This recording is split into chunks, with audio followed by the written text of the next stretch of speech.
चुनाव चाहे कोई भी हो, तमाम पार्टियों के बीच की नोकझोंक, आरोप प्रत्यारोप का सिलसिला हर जगह एक सा ही देखने को मिलता है। यही वो वक्त है जब जनता दरबार में अपनी ताकत आजमाने वाले हर खिलाड़ी को दिखाना पड़ता है कि वो जनता के लिए क्या कुछ कर गुजरने का जिगरा रखता है।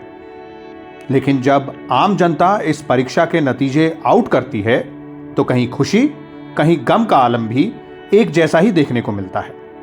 ये अलग बात है कि कहीं हार का ये गुस्सा जूतम पैजार में निकलता है तो कहीं अपने कमरे में तन्हा बैठकर। नमस्कार दोस्तों, अब तक तो आप समझ ही गए होंगे कि आज कहानी घर पर हम किस विषय पर बात करने वाले हैं। दोस्तों, आज का व्यंग है चुनाव में मिलने वाली हार के दुख पर। तो आइए शुरू करते हैं आज का व्यंग। आसपास घेरा बनाए उसके अपने आदमी ऐसे लग रहे थे जैसे सारे के सारे उसके लुटने का मजा ले रहे हों।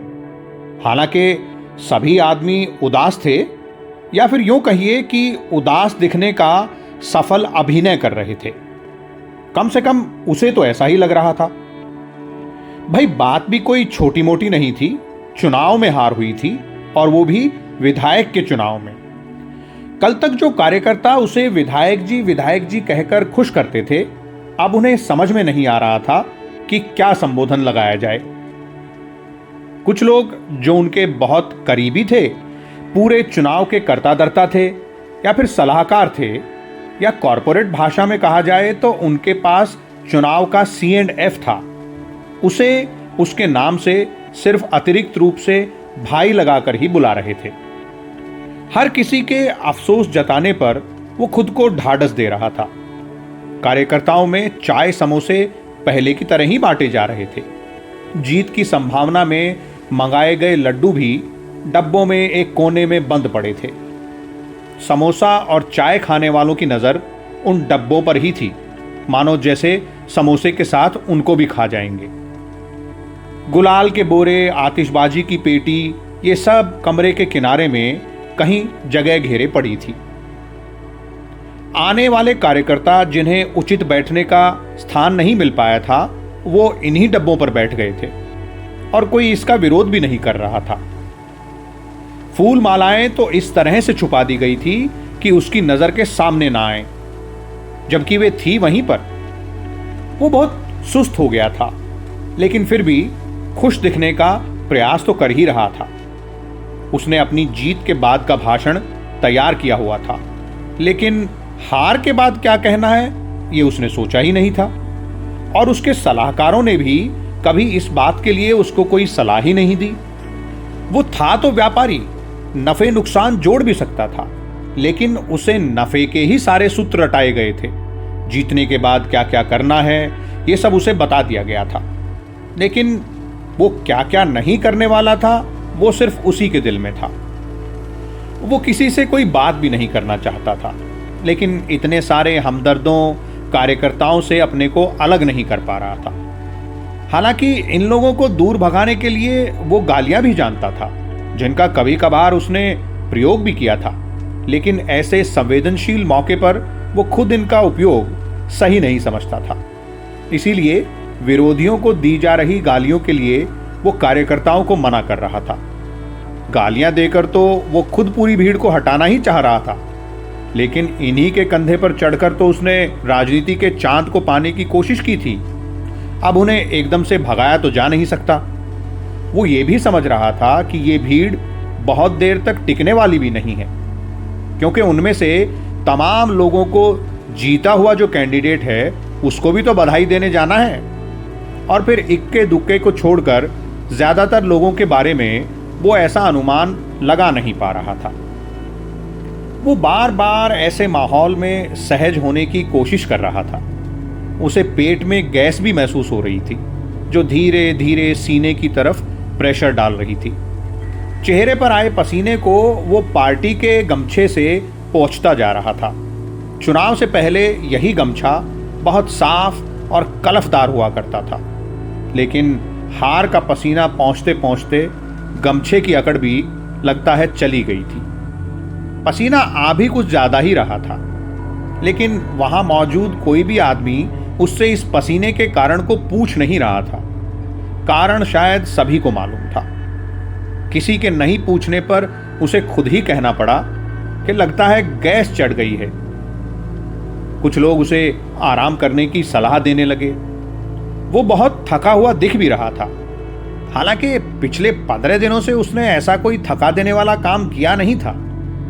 वो धीरे धीरे सावधानी पूर्वक आने वाले सभी लोगों का अभिवादन स्वीकार कर रहा था और उन सबको ऐसी नजरों से देखता जैसे हर आने वाले की गिनती कर रहा हो कि मानो कौन रह गया है जो अभी तक नहीं आया। और फिर उनके बारे में अपने सलाहकारों से बहुत धीरे धीरे से पूछ भी रहा था। उसे लग रहा था कि सभी हमदर्दों को अब तक तो आ ही जाना चाहिए था। ना आने वालों की निष्ठा पर उसे थोड़ा सा शक भी हो रहा था। उनके पाला बदलने का एहसास एक पल के लिए उसे विचलित भी करता, लेकिन दूसरे ही पल हर नए आदमी के आने पर उनके भी आने की संभावनाएं उसे और ज्यादा दिखने लगती। काउंटिंग सेंटर से वापस अपने ऑफिस आने तक वो अपने आप को इस बात के लिए तैयार कर रहा था कि उसके हारे जाने पर प्रचारित अफवाहों को वो अपने आचरण से झुठला देगा। वो कुछ कुछ देर बाद थोड़ा मुस्कुरा भी देता था।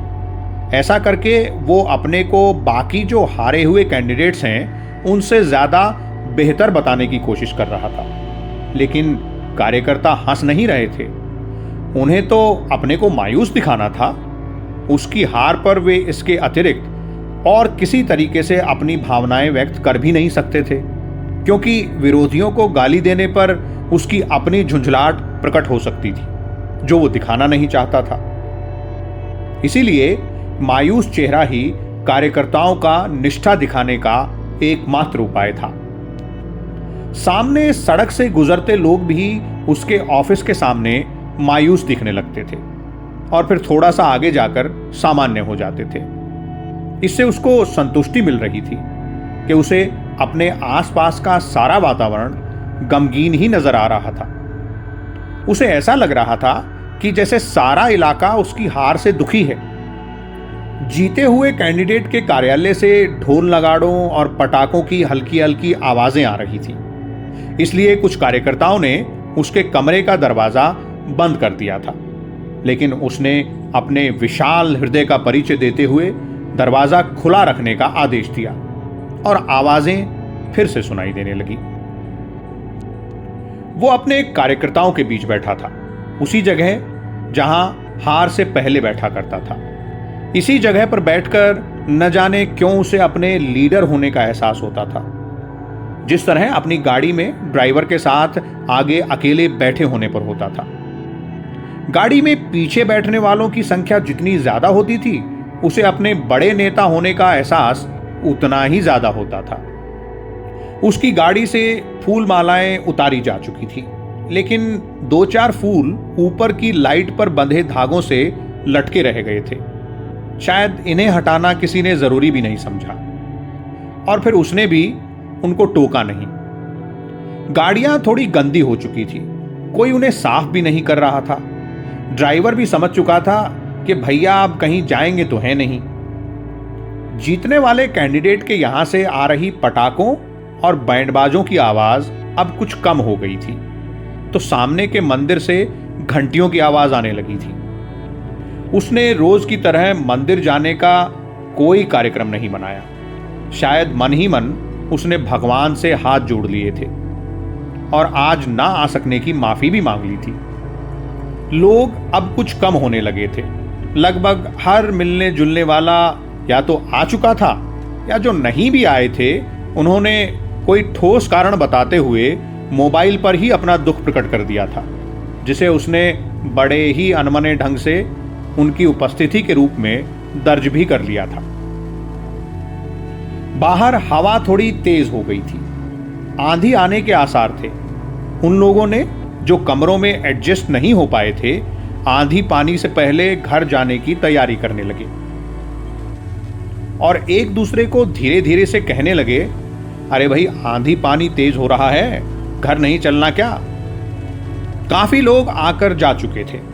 वो अपने सलाहकारों से धीरे धीरे बात कर रहा था, और बीच बीच में नए आने वाले लोगों का अभिवादन भी थोड़ा सा उदास चेहरा दिखाकर लेता जा रहा था।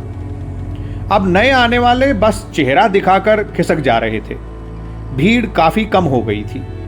सलाहकार भी एक ही बात कहते सुनते अब ऊबने लगे थे और हार से ज्यादा खराब हो रहे मौसम की चर्चा कर रहे थे। आखिरी चाय के बाद सभी सलाहकार उसे आराम करने की सलाह देकर जाने की तैयारी करने लगे। चाय वाला सैकड़ों कप चाय और ढेरों समोसे खिला पिलाकर अपने पैसों के लिए उसके सामने खड़ा होकर सोच रहा था कि शायद वो उससे उसके पैसों के बारे में खुद ही पूछ ले। उसने सलाहकारों से उनके सहयोग का आभार व्यक्त किया तो सलाहकारों ने भी विरोधियों को देख लेने का उसे वचन दिया और वो गंभीर रूप से मुस्कुरा दिया। अब वो सबसे विदा लेकर मोबाइल ऑफ करके आराम करने चला गया।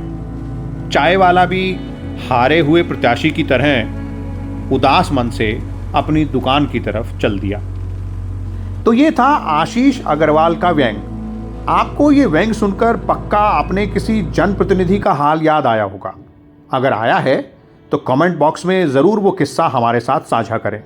आपका हर सुझाव हमें आगे बढ़ने की ताकत देता है। तो आगे भी ऐसी ही मज़ेदार कहानियाँ और व्यंग रचनाएं सुनने के लिए जुड़े रहिए कहानी घर के साथ। नमस्कार, धन्यवाद।